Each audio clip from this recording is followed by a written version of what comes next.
Budget পেশ করা হয়েছে। এই বাজেট আমি মনে করি সেটা হলো অন্যতম বড় ঘাটতি বাজেট। এখানে প্রস্তাব করা হয়েছে 9,38,000 কোটি টাকা, রাজস্ব আয়ের প্রস্তাব দেওয়া হয়েছে 6,95,000 কোটি টাকা। ফলে ঘাটতি দাঁড়াচ্ছে প্রায় 2,43,000 কোটি টাকা। এদেশের অন্যতম বড় ঘাটতি বাজেট এটা। প্রশ্ন হলো এই ঘাটতি পূরণ হবে কীভাবে? আরও ঋণ নিয়ে, আরও সুদের বোঝা বাড়িয়ে আজ দেশের ঋণ 22 লক্ষ কোটি টাকার বেশি। শুধু ঋণের পরিশোধে এই বছর ব্যয়ের বরাদ্দ রাখা হয়েছে 1,27,000 কোটি টাকা।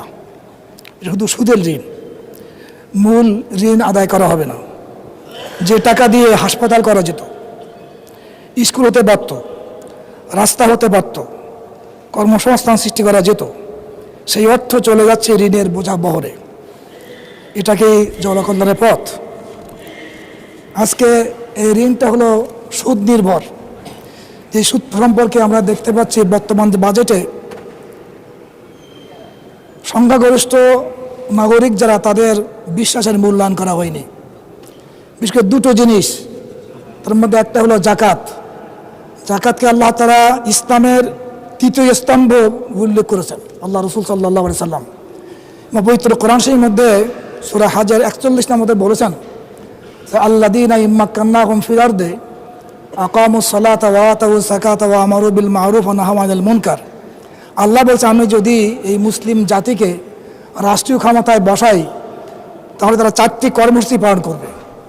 তার মধ্যে প্রথম নাম্বার নামাজ কায়েম করবে, দ্বিতীয় নম্বরে জাকাত তারা চালু করবে, তৃতীয় নম্বর হলো সৎ কাজের আদেশ করবে, 4 নম্বর হলো অন্যায় কাজ থেকে বিরত রাখার চেষ্টা করবে।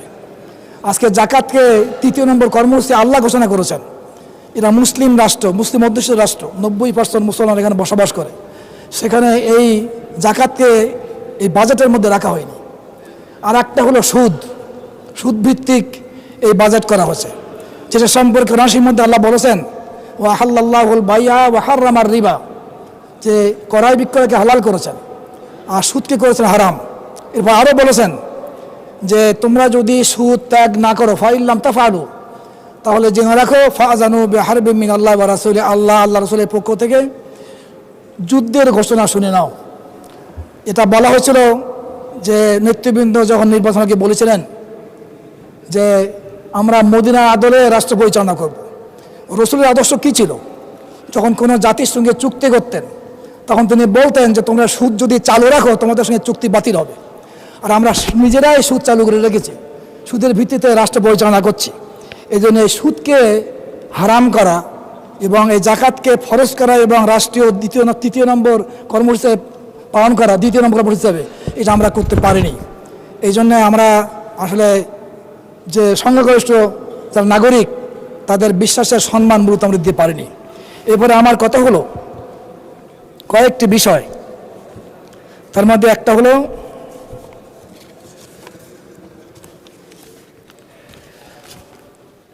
স্বজনপ্রীতি এবং বৈষম্যের প্রশ্ন এখানে আছে।